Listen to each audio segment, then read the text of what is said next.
Salam jemaat Tuhan, selamat hari Minggu. Kita bersyukur kepada Tuhan kesempatan yang luar biasa.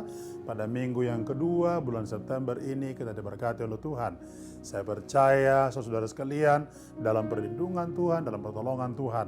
Dan kita akan terus berjalan sesuai dengan maunya Tuhan. Dan kita terus melakukan yang terbaik di depan Tuhan. Masih dalam tema mengembangkan karunia. Pada minggu yang kedua ini kita akan belajar mengembangkan karunia menasehati. Mengembangkan karunia menasehati. Roma pasalnya yang ke-12 ayat 7 dan 8 dikatakan demikian. Jika karunia untuk melayani, baiklah kita melayani. Jika karunia untuk mengajar, baiklah kita mengajar. Jika karunia untuk menasehati, baiklah kita menasehati. Siapa membagi-bagikan sesuatu, hendaklah ia melakukan dengan hati yang ikhlas. Siapa memberi pimpinan, hendaklah ia melakukan dengan rajin. Siapa menunjukkan kemurahan, hendaklah ia melakukan dengan sukacita. Karunia menasehati. Sesuatu yang sangat dipentingkan pada zaman ini untuk memberi nasihat, karena nasihat akan berguna bagi semua orang, menuntun, mengarahkan, mendidik mereka, bahkan membawa mereka di jalan yang tepat. Itu sebabnya nasihat menjadi sangat penting. Penulis Amsal berkata, kalau banyak penasehat, maka negara ataupun rakyat mereka akan aman. Tapi kalau tidak ada penasehat, maka runtuhlah satu bangsa. Dibutuhkan penasehat, itu sebabnya mengembangkan karunia menasehati itu menjadi sangat penting. Saudara dan saya membutuhkan nasihat. Semua kita membutuhkan nasihat.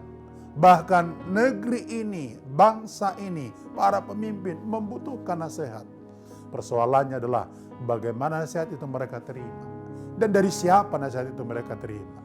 Saya ingin berkata kepada kita, orang-orang percaya, saudara dan saya, nasihatnya cuma satu sumbernya, yaitu firman Tuhan.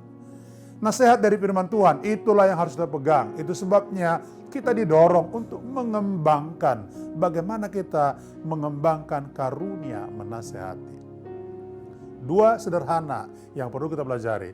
Yang pertama, miliki kepekaan terhadap hikmat Tuhan. Miliki kepekaan terhadap hikmat Tuhan. Kalau saudara punya hikmat Tuhan, saudara akan mudah menasehati. Itu sebabnya sama seperti penulis Amsal. Maka saya percaya penulis Amsal, dia adalah orang yang bijak, yang peka dengan suara Tuhan. Itulah sebabnya nasihat-nasihatnya begitu banyak. Nanti kalau Bapak Ibu baca Amsal pertama sampai dengan pasal 31, itu bisa menjadi rujukan bagi kita menjadi renungan harian. Tiap hari satu pasal, tiap hari satu pasal. Menurut saya di semua kitab Amsal kita temukan ada banyak nasihat-nasihat yang luar biasa. Karena itu kita harus peka. Dan juga apa? Peka dengan hikmat daripada Tuhan.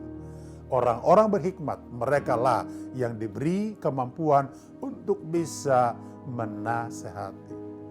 Yang kedua, minta Roh Kudus memberikan kepada kita kemampuan dan urapan. Kemampuan dan urapan tersebut itu muncul ketika Roh Kudus datang pada kita, maka kita akan diberi kemampuan untuk bisa menasehati.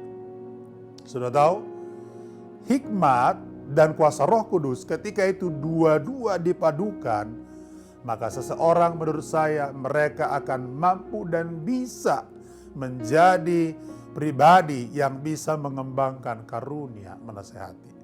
Tentu, saya ingin mendorong kita bersama-sama ketika kita mau mengembangkan karunia ini, minta kuasa Roh Kudus menolong kita sehingga setiap perkataan kita, setiap nasihat kita yang kita berikan kepada siapapun, maka nasihat itu akan berdampak bagi mereka.